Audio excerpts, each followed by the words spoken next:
মাছ ভাজি করছি, রান্না করব তরকারি। এই যে বরবটি সিম দিয়ে একটু আলু দিয়েছি, আলু দিয়ে মাছ রান্না করব।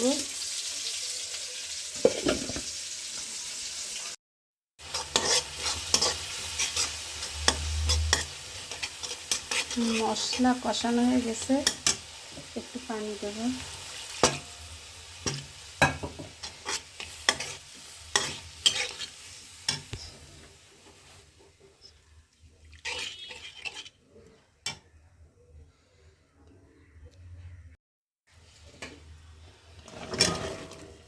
বরবটি সিম আর এর মধ্যে আলু দিয়েছি, এগুলো একটু কষিয়ে পরে পানি দেব, ঝোলের পানি।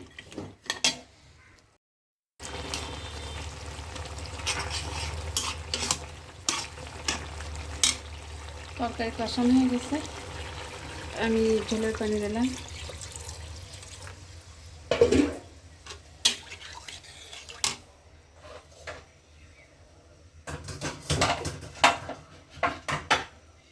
মাছটা দিয়ে দিলাম।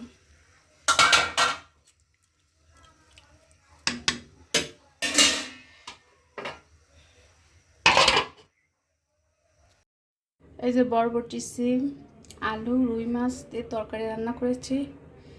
আমার তরকারি রান্না শেষ হয়ে গেছে। কেমন হয়েছে বলবেন। বাই।